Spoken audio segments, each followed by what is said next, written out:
pagi saudara-saudara yang dikasihi Allah. Saatnya kita mau menyembah. Saatnya kita kembali untuk bersyukur, menaikkan doa, ucapan syukur kita, menaikkan puji-pujian dan penyembahan kita kepada Tuhan yang selama ini terus mendukung kita di dalam keseharian kita dengan kekuatan dan kuasa-Nya. Mari kita bersyukur atas pagi ini kita boleh datang kembali kepada Tuhan untuk menyerahkan apa yang menjadi ucapan syukur kita pada pagi hari ini. Saya sungguh berharap saudara semua dalam keadaan sehat, keadaan kuat, dan pagi ini kita mau sama-sama memuji menyembah Tuhan. Karena Dia layak dipuji, Dia layak disembah. Mari kita satukan hati. Bapa Surgawi, hati kami melimpah dengan ucapan syukur. Terima kasih karena selama ini, sepanjang hidup kami, Tuhan selalu menyertai kami dengan Roh Kudus-Mu Tuhan, dengan kekuatan-Mu Tuhan, dengan kuasa-Mu yang luar biasa Tuhan. Sehingga kami ada pada saat hari ini juga. Itu semua karena kemurahan daripada Engkau Tuhan. Kami bersyukur atas pagi ini kami boleh bangun dengan tubuh yang sehat, kekuatan yang baru yang daripada Engkau. Terpujilah nama-Mu Tuhan. Saat pagi hari ini kami mau merendahkan hati kami, mau menyembah Engkau Tuhan. Kuduskan dan sucikan kami semua Tuhan, supaya kami layak menaikkan seluruh ucapan syukur kami dalam puji-pujian. Dan saatnya nanti firman-Mu disampaikan Tuhan, kami boleh dengar-dengaran akan nasihat Tuhan yang menjadi pelita dalam kehidupan kami. Karena sungguh kami butuh Engkau Tuhan. Kami butuh firman-Mu Tuhan untuk menguatkan langkah hidup kami. Terpujilah nama-Mu Tuhan.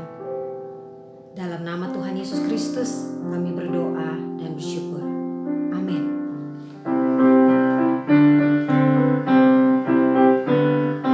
Langit dan bumi pujilah Tuhan, sebab Dia ciptakan semuanya. Keagungannya mengatasi langit bumi, sembah sujud di hadapannya. Langit dan bumi pujilah Tuhan, sebab Dia ciptakan semuanya. Keagungannya mengatasi langit bumi, sembah sujud di hadapannya.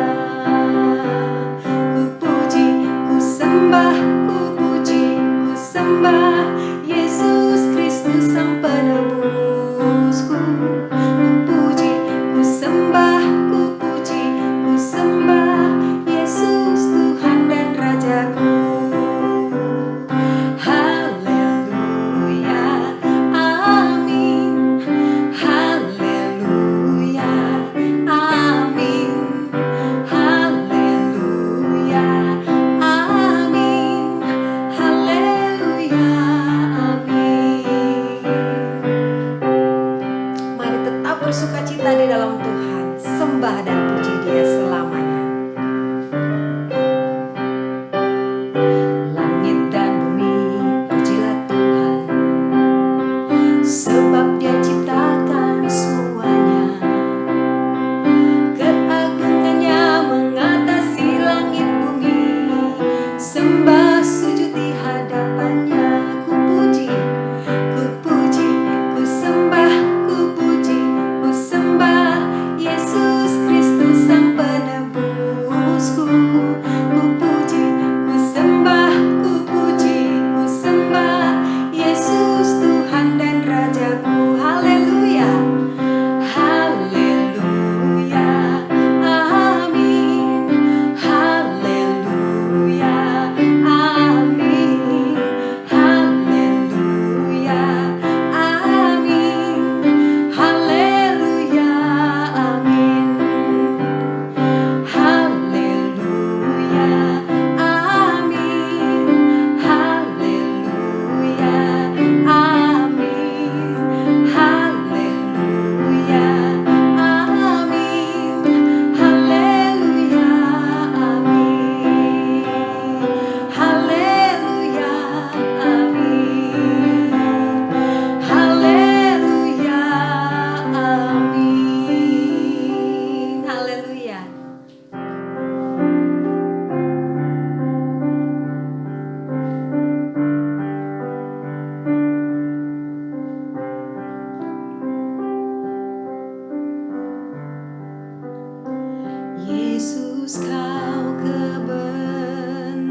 bisa menjauhkanku dari kasih-Mu. Selama ku hidup bagimu, mataku tetap menyembahmu. Dunia tak bisa menjauhkanku dari kasih-Mu.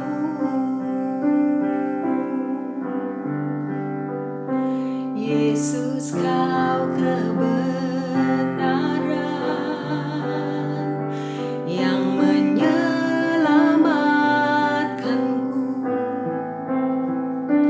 Kau memberikanku hidup dan pengharapan.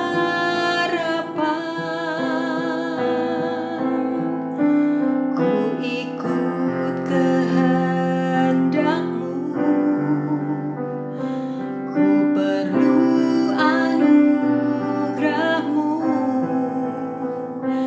Ku nyatakan janjiku kepadamu. Kalau ku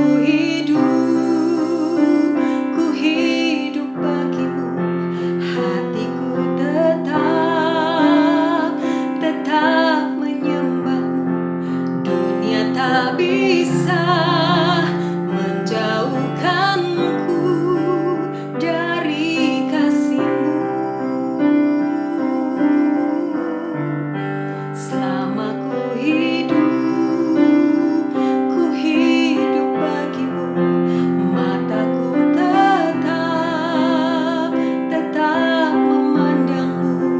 Dunia tak bisa menjauhkanku dari kasih-Mu.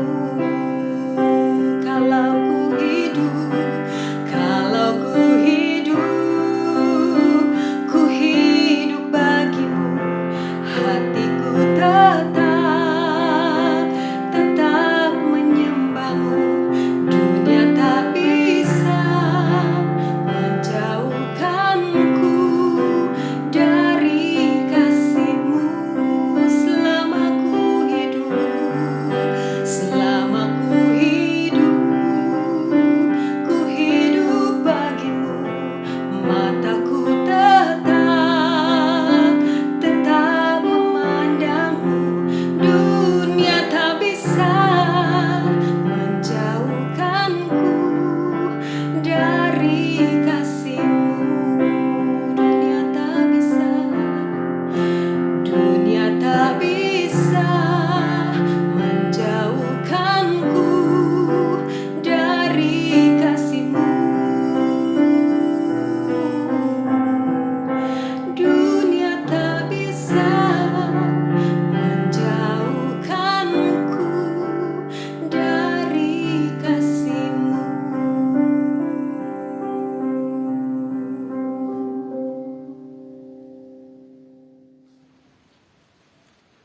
Betapa bersyukurnya hati saya pagi hari ini kembali diberikan kesempatan Tuhan untuk memberitakan firman Tuhan.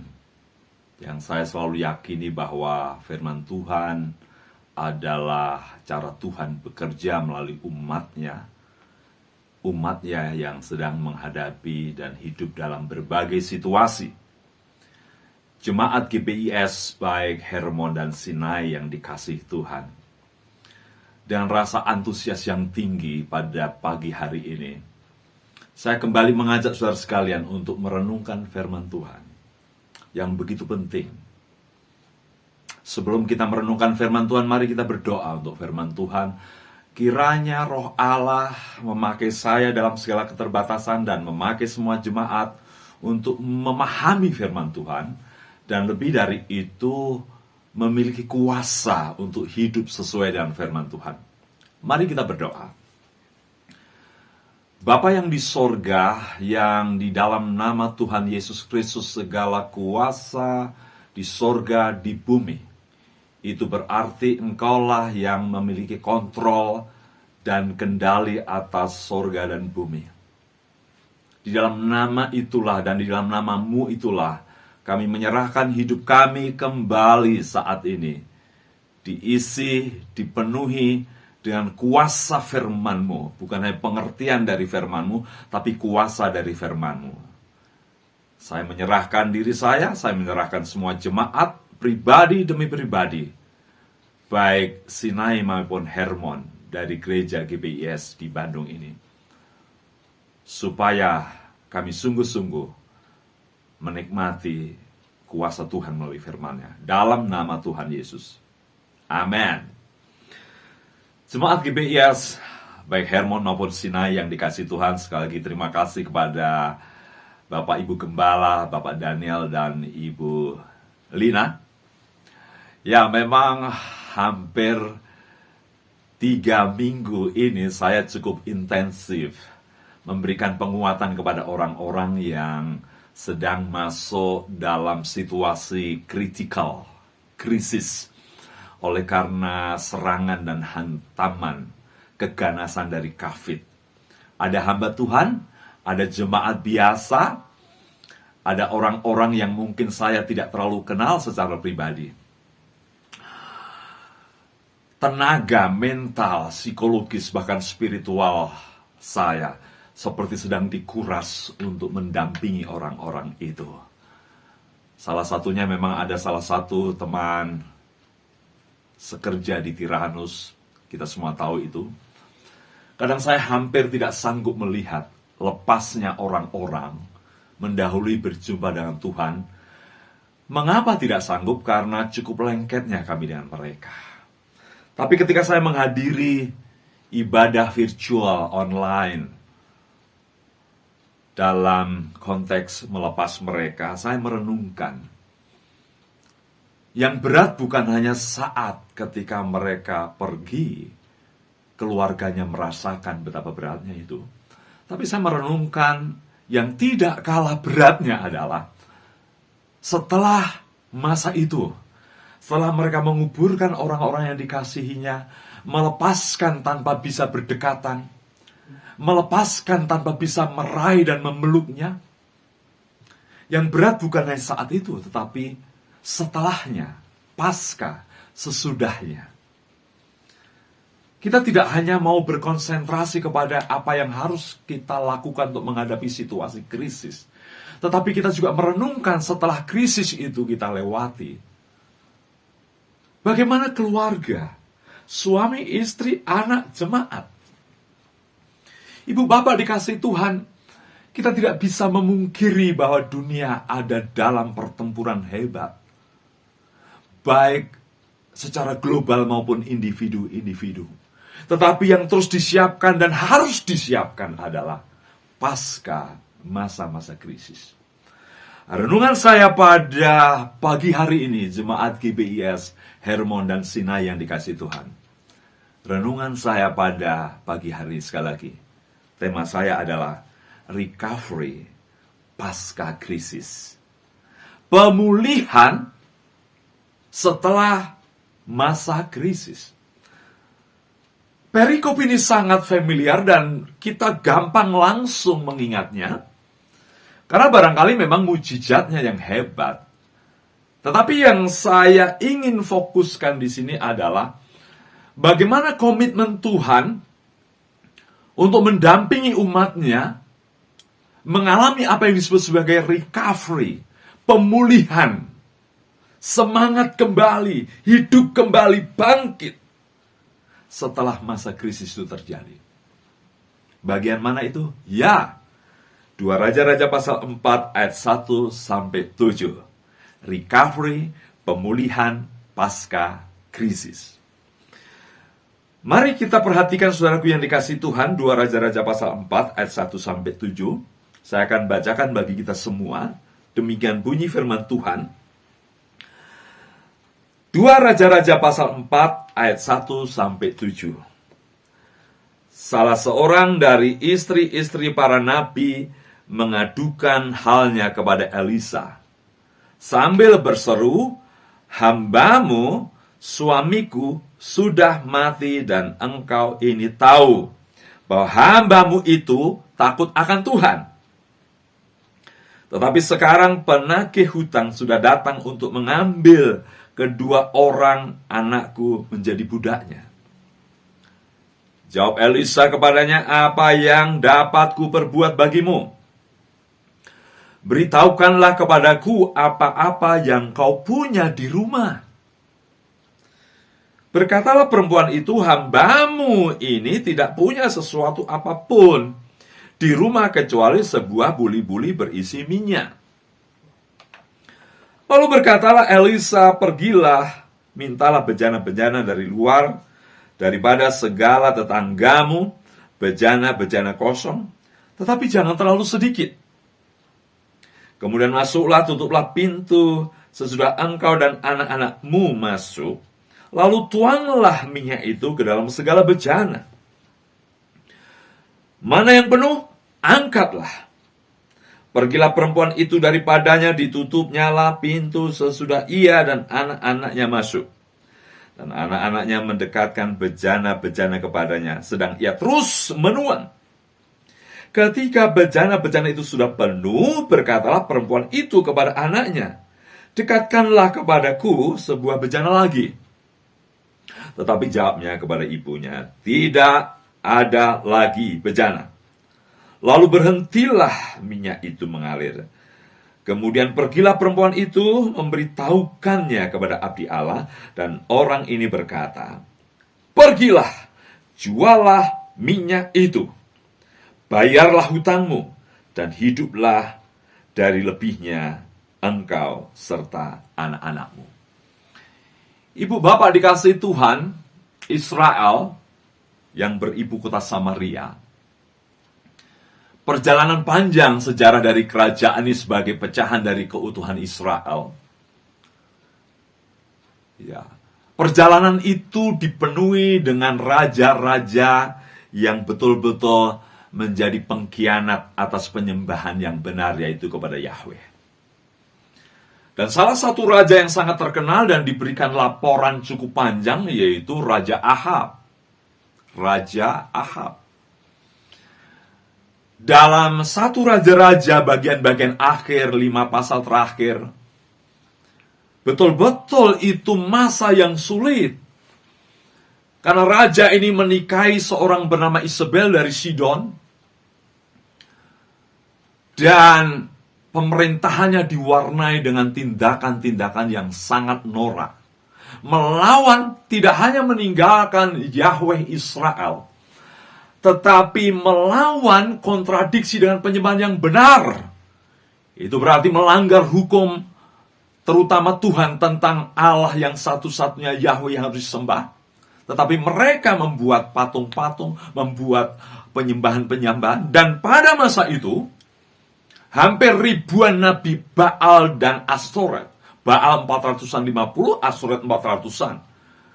Mengerikan suasana itu. Dan suasana itu berlanjut sampai kepada anak-anak dari Ahab yang menjadi raja. Ya. Termasuk Ahazia yang hanya 2 tahun memerintah. Kemudian Yoram. Nah, kebejatan dari Ahab ini berlanjut pada keturunannya, dan itu berarti mempengaruhi kerajaan itu. Masa-masa Ahab dan selanjutnya adalah masa-masa yang sulit karena banyak nabi dibunuh. Bahkan Elia terpaksa melarikan diri oleh karena ancaman berat kematian. Elia kick and rush, menegur, lari, bersembunyi, menghindari pembunuhan dari anak buah Ahab dan Isabel. Dan itu berlanjut dalam kepemimpinan Ahazia dan Yoram. Sampai betul-betul Elia pun mengalami frustrasi. Dan sesudah Elia, siaplah Tuhan memakai Elisa. Pada masa pemerintahan Yoram, saudaraku, yang 12 tahun, Ahab 20 tahun, itu juga masa-masa yang tidak mudah. Sekali lagi, karena keturunan-keturunan Raja Israel lebih banyak pemberontak daripada mereka yang takut akan Tuhan. Di masa itu, persekusi, intimidasi, ancaman, bahkan kematian, kelaparan, dialami oleh hamba-hamba Tuhan. Dan kalau tidak salah pada masa itu ada kurang lebih 3 tempat, Gilgal, Bethel, Jericho, ada tempat-tempat hamba-hamba Tuhan sekolah. Mungkin kalau sekarang itu STT ya. Ada banyak nabi palsu yang menjadi nabinya Baal dan Astoret, tetapi ada juga hamba-hamba Tuhan yang dididik oleh nabi-nabi khusus seperti Mika, Elia, ya, Elisa, yang berjuang untuk menghadapi situasi yang tidak mudah ini. Dan pada pasal-pasal awal dari 2 Raja-Raja, saudaraku yang dikasih Tuhan, sampai pasal 8, mengekspos pekerjaan Elisa menghadapi banyak orang yang sedang menghadapi masalah. Menghadapi banyak orang yang sedang menghadapi masalah. Saudara perhatikan bahwa Elisa menolong, saudaraku yang dikasih Tuhan, pertempuran Israel Yehuda, saudaraku, melawan Aram, melawan Moab. Kemudian Elisa menolong seorang janda yang nanti kita akan renungkan baik-baik. Elisa menolong perempuan Sunem. Elisa menolong kasus maut dalam kuali. Elisa membantu memberikan makan ratusan orang. Elisa menolong Naaman, luar biasa. Ternyata janji Tuhan melalui Elia bahwa Elia akan memberikan 2 bagian roh pada Elisa terekspos, dipertontonkan. Mengapa perlu untuk mempertontonkan kuasa Tuhan tidak hanya pada Elia dan kepada Elisa? Karena itu masa krisis, masa sulit. Dan salah satu yang mempesonakan saya, Tuhan tidak hanya bekerja melalui Elisa dalam kapasitas nasional, intervensi atas pergumulan bangsa, tetapi Elisa juga dipakai Tuhan untuk campur tangan atas pergumulan-pergumulan personal. Ya. Bahkan lebih lagi, Elisa dipakai Tuhan untuk menolong orang-orang di luar Israel. Itu artinya kapasitas pelayanan internasional luar biasa, betul-betul sesuai dengan yang dijanjikan Elia kepada Elisa. Saudaraku dikasih Tuhan, nah salah satu yang kita patut perhatikan, di tengah-tengah banyak hamba Tuhan, murid-murid sekolah Nabi mengalami krisis. Salah satunya krisis itu dihadapi oleh seorang istri dari seorang Nabi. Ya, di pasal 4 ayat 1-7 luar biasa, saudaraku. Ini suatu pelajaran bagi kita, bahwa Tuhan terus ada dalam mengontrol situasi umatnya. Yang bertahun-tahun dalam masa Elia dan masa Ahab mengalami tekanan. Elia sampai setengah mati harus bersembunyi. Obadya harus menyembunyikan 2 kelompok nabi di gua-gua. Tetapi pada masa itu Tuhan menunjukkan bahwa Tuhan masih terus memelihara dan menjaga, menolong untuk umatnya recovery dari masa krisis. Dan itu yang menjadi kepercayaan kita juga. Tuhan tidak hanya ikut bersedih atas penderitaan kita, tetapi Tuhan mengambil bagian untuk menolong kita recovery. Dan salah satu contoh yang luar biasa pada pasal 4 ini, saudara dikasih Tuhan. Masalah tidak hanya ditemui orang awam, tapi masalah juga dihadapi oleh hamba-hamba Tuhan. Juga mahasiswa sekolah tinggi Alkitab, mungkin kalau sekarang begitu ya. Dan salah satu masalah yang Elisa tidak hanya memperhatikan persoalan nasional, tetapi persoalan individual personal, yaitu masalah istri seorang nabi yang nabi itu sudah meninggal. Pada pasal 4 ini, ayat 1-7 dari 2 Raja-Raja, saya belajar tentang cara Tuhan bekerja, membawa orang yang percaya pada Dia, untuk recovery, untuk menelusuri, mengalami pemulihan setelah krisis itu melanda Israel oleh karena kejahatan spiritualitas. Saudaraku, apa yang saya dapat temukan dari peristiwa ini? Simple. Pertama, saudaraku, diberitahukan salah seorang dari istri-istri para nabi mengadukan halnya. Bagus sekali. Ada banyak nabi, ada ratusan nabi. Tapi Tuhan mengangkat sebuah kisah. Salah seorang istri dari nabi-nabi itu. Tidak diketahui namanya siapa. Tapi ini artinya apa? Tuhan melalui tulisannya ini mau memberitahu. Ya, Tuhan sanggup menangkap orang pada tingkat pribadi menyangkut apa yang sedang dia hadapi. Pertama, saudaraku yang dikasihi Tuhan, pekerjaan Tuhan terjadi dan dinyatakan.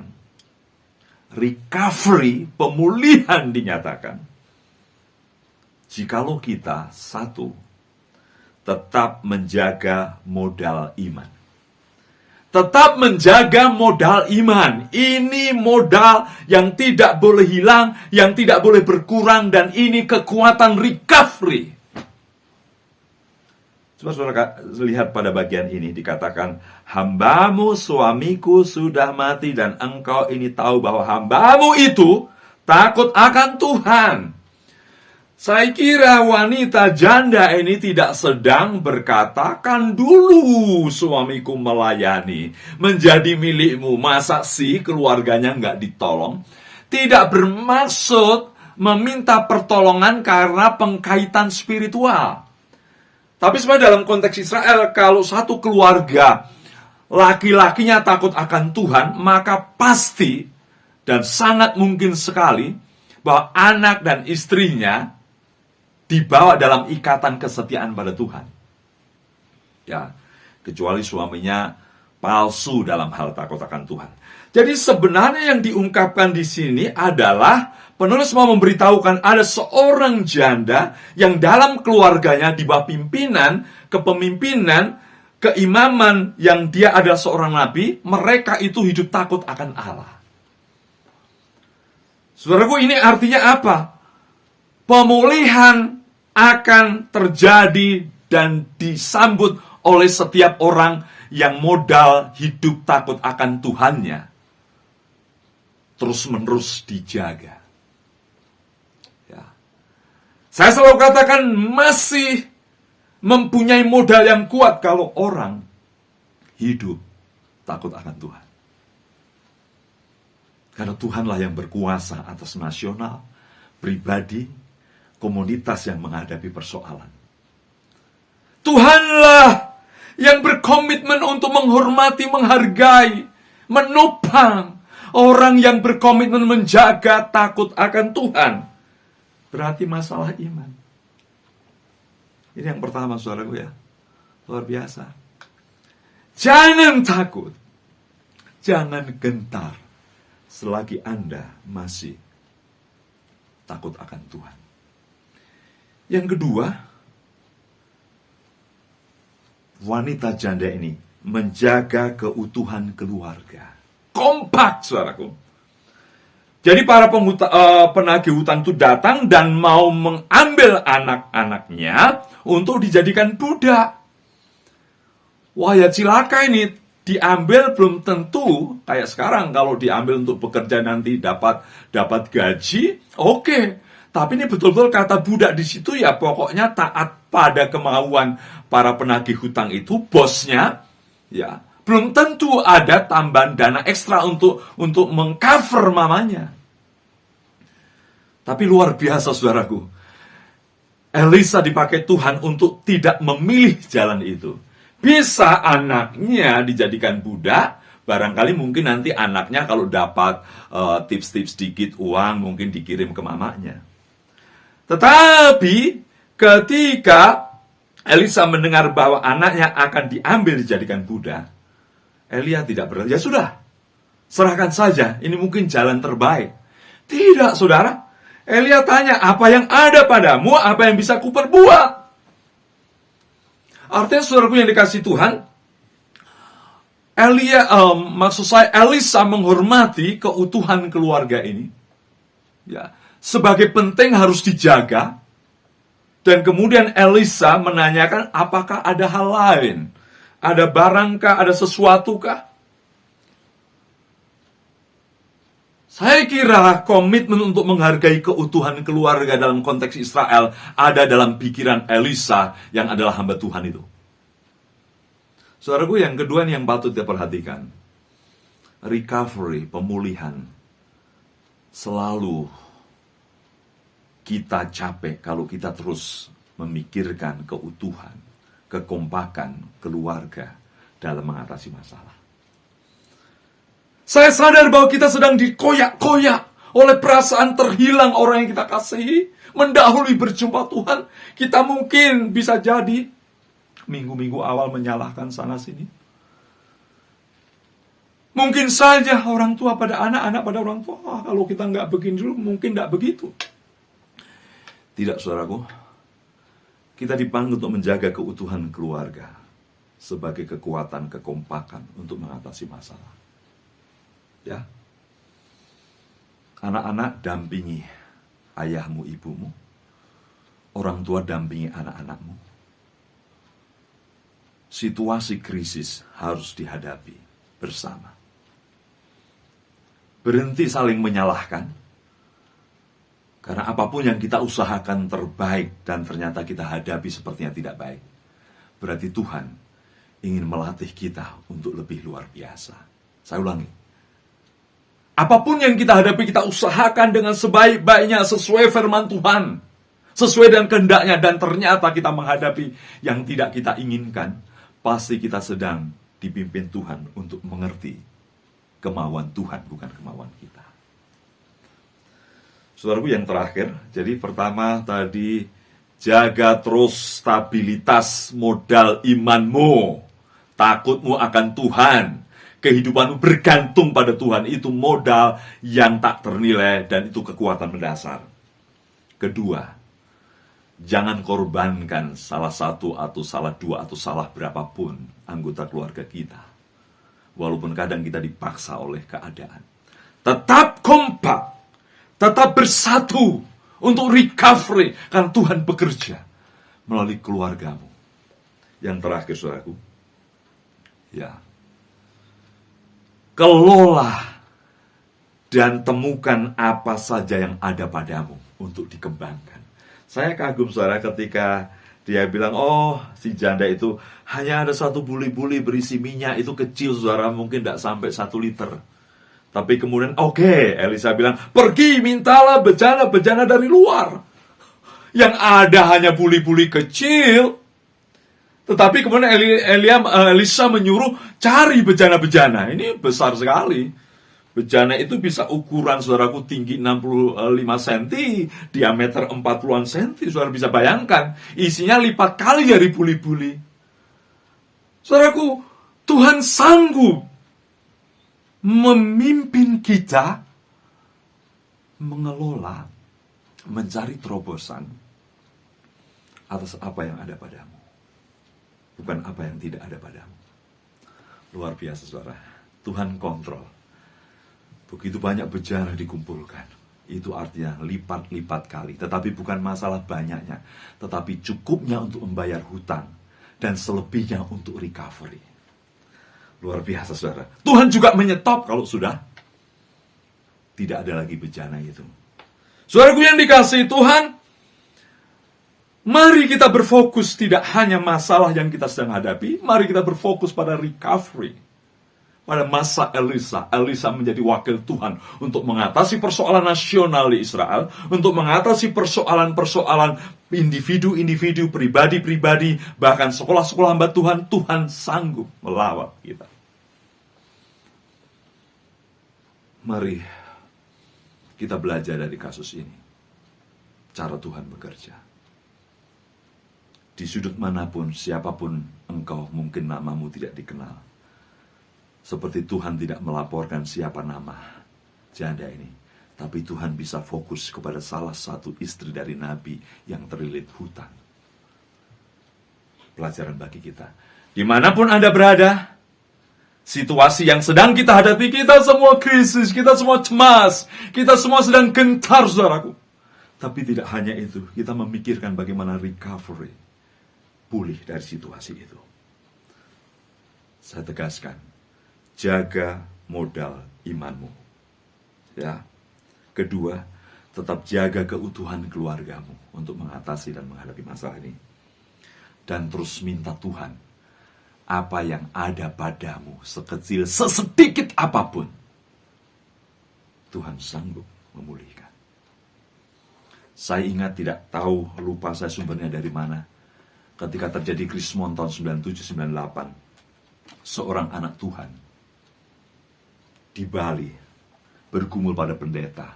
Pendeta, saya tidak punya apa-apa lagi. Habis semuanya. Apa yang ada padamu? Saya hanya bisa bikin bubur. Oke, lakukan itu. Lakukan. Aktualisasikan kapasitas kemampuanmu yang seperti sederhana. Akhirnya jual bubur, saudara. Dan dari bubur itu, dia mengalami recovery. Dipulihkan. Bahkan kalau nggak salah, mendiang Ibu Tin Soeharto terpesona dengan buburnya. Sampai dia sering mampir di situ.